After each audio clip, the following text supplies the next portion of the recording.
Chevy and GM trucks are filling up the lots quick. More trucks, big trucks, medium-sized trucks, and a whole plethora of trucks. As you walk down this lot, it doesn't take very long to see that these truck dealers, these Chevy truck dealers and GMs are filling up the lots, and they just can't sell these vehicles.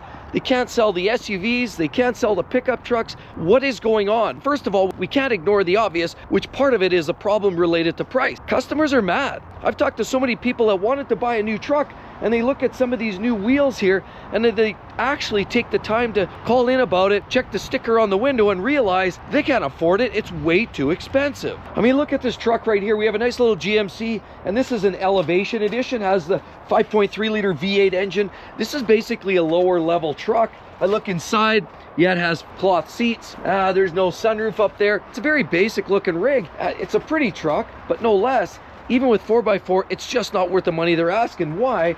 Well, because I'm looking in here and check the sticker.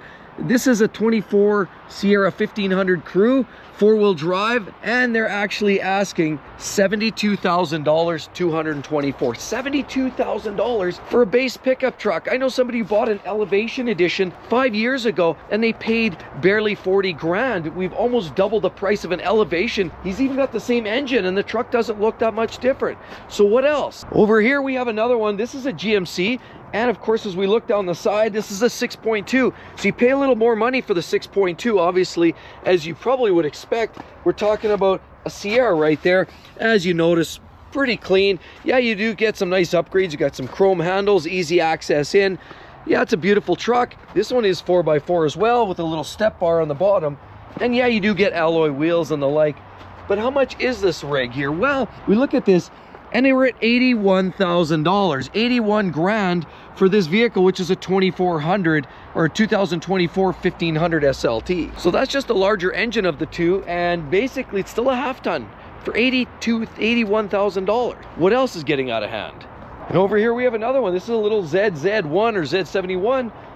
Fairly clean looking unit. It does say it's got the Duramax on top there, and unfortunately it doesn't look all that dressed up. We're dealing with the truck here, obviously no running boards. It's pretty straightforward, basic looking rig, and we're looking at $74,000 right there. And here's another one right here. Now this is a rig. We're looking at a Yukon Denali. We know this is almost top pops for GMC. The loaded up unit, it's got the bigger engine, it's got all the bling and the dress on it. Here we have the Monroney sticker. And what are we seeing here for price? Well, it's a nice rig. This is actually a 23 model year, brand new 23 4-wheel drive Denali, 6.2 liter. It's got the 10-speed automatic transmission, and quite a extensive list here for options. But this vehicle here is a whopping $114,000, as you can see right there, for this 23 Yukon. But it's not a shocker. We know a lot of these pickup trucks have been highly priced for some time now. But now they're going to get back down to brass tacks, because GM is getting into a stop order, because they actually stopped the production of certain vehicles. There was some of the smaller mid-sized pickup trucks, Canyons, the Colorados, that actually had some software glitches that they wanted to catch that nip that in the bud. But the problem is, a lot of people are just getting fed up with having these quality issues. We know that we hear a lot of issues with the Blazer. Electric vehicle Blazer was one of those that hit the radar, that was actually pulled off the market for about 2 months, as they had to sort out some complicated electrical technical issues. They were having infotainment issues and all kinds of software problems. So GM had to go back to the drawing board, rework some of the software, and now they're lifting that order. Now, of course, where do you think that leaves customers? Well, they're not very happy about the whole story, because first of all, if they had one of those vehicles initially, they sustained a lot of problems, glitches, flashing, weird kind of anomalies within their infotainment systems. But of course, GM wanted to get ahead of this and deal with some of the other issues that you might find, similar issues in some of the full-size trucks or mid-size trucks as well. So let's take a look at how these Blazers are shaping up for price too. The Chevy Blazers have been struggling as well with some quality control issues, pricing issues. People are just mad about that too. It's not a vehicle that warrants the kind of money that they're looking for. Did you realize that Chevy as well, in the suit, in the light of what Ford's been doing, dropping the price on their electric vehicles, which is the Ford Mustang Mach-E, Chevy has decided to elect to do the same thing just to remain competitive, because they even openly admit they're not competing right now. Their Chevy Blazers are not selling. Nobody wants them, especially for the kind of money they're trying to ask. For example, here's one. Right over here, we have this beautiful little Blazer. Now, it's a beautiful unit. Absolutely, I love the looks of this. Look, I mean, they got these great headlights, and they've got this really aggressive front spoiler and headlights, all kinds of fog lamps there. This is the RS model by Chevy. Of course, it has some great lines, and you'll notice it's prettier than a lot of the other Chevy SUVs. You do get some oversized piano gloss finish here. Love the mirrors. And this is, again, as I say, this is the Blazer right here. One touch accent in, and of course, you do get all kinds of nice amenities and a shark fin on the top, and it's just a good looking unit all the way along. As I say, we're dealing with an RS Blazer all-wheel drive. But how much is this vehicle new? Well, looking at the sticker here behind the window, I can actually see we're dealing in $58,000 for a brand new Blazer. Now, this isn't even the electric vehicle version. Have you heard what's been going on there? They're not selling at all. And they had the lift order or the stop order on the electric vehicles because of those programming glitches. And so now the Blazers are back on the market, ready for sale, but they've dropped the prices. As I've said, they've decided to reduce the prices because they're not selling. Nobody's buying the Blazers. Nobody finds them appetizing. They're just too expensive. But would you believe they've actually shed about $6,000 on the price, the MSRP for a lot of these Blazers right out of the hole? For example, yes, now you can get this beautiful little Blazer EVLT, which is about $50,195. They actually dropped the price all the way from $56,715.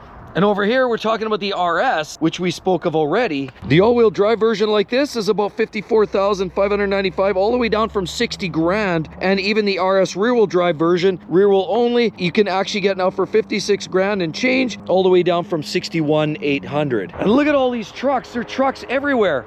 Yes, that's right. Chevy can't give these trucks away. You drive down the road, how many people are you driving new lifted up Chevys, GMCs? They're very highly priced. And a lot of Fords, same thing with Rams, they're going overpriced. And the insult to injury, they're cranking up the prices or MSRP. We heard that Ford's bumping up the prices.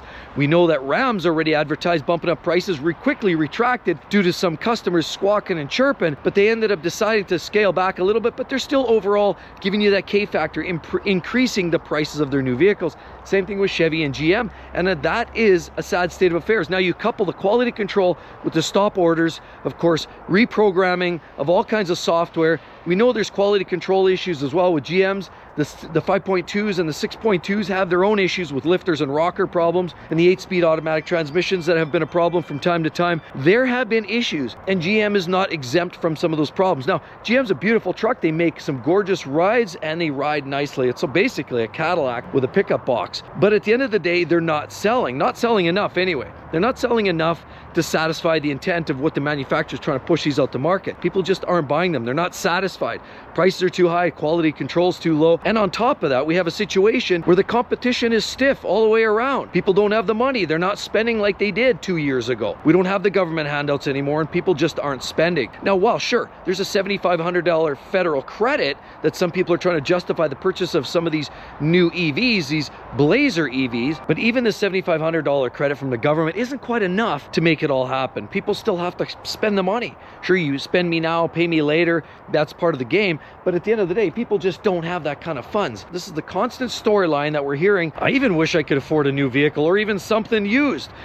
Obviously, I can't quite afford to even shave. My wife loves me clean shaven. I don't know, what do you guys think? Should I trim this off? I can't even afford a set of razor blades, honestly. Haha, kind of joking, but let me know what your thoughts down below. Do hit that subscribe button. That does help me a lot. Obviously, we're trying to build a channel, and that's going to help each and every one of you get that information you need about the car buying experience. People don't have the money. OEMs are charging more for their products, and they're not selling. You read this storyline over and over again. This is a consistent theme. The OEMs aren't listening. They're not paying attention to what some of the customers' or needs are. I find this interesting. People are saying out there, and I've heard this time and time again, we need affordable trucks. Yeah, but I was driving behind a Ranger the other day, or a Maverick, and I look at this thing, and it's a scaled down baby truck. So what we don't want to do is pay as much for one of these baby trucks as we did for a full-size truck 4 years ago. No, give us a full-size truck, but less of the tech, less of the junk, less of the widgets. Give us a full-size truck that can do the work. Maybe crank windows. Maybe we don't need a sunroof. That's what customers are not looking for now. They're not looking for those junky little baby wagons that try to satisfy that price tag and give you a truck for 50 grand, when clearly what we're seeing here is you can't even touch a full-size truck for at least $65,000, $70,000, and that gets you bare bones. Customers, people are looking for something a little bit more affordable, and incentives better step up really quickly. But sadly, this is where things are at right now. Don't forget that video about how the GM, Ford, and Ram are screwing the customers. Hope to see each and every one of you real soon. See you then. Bye-bye.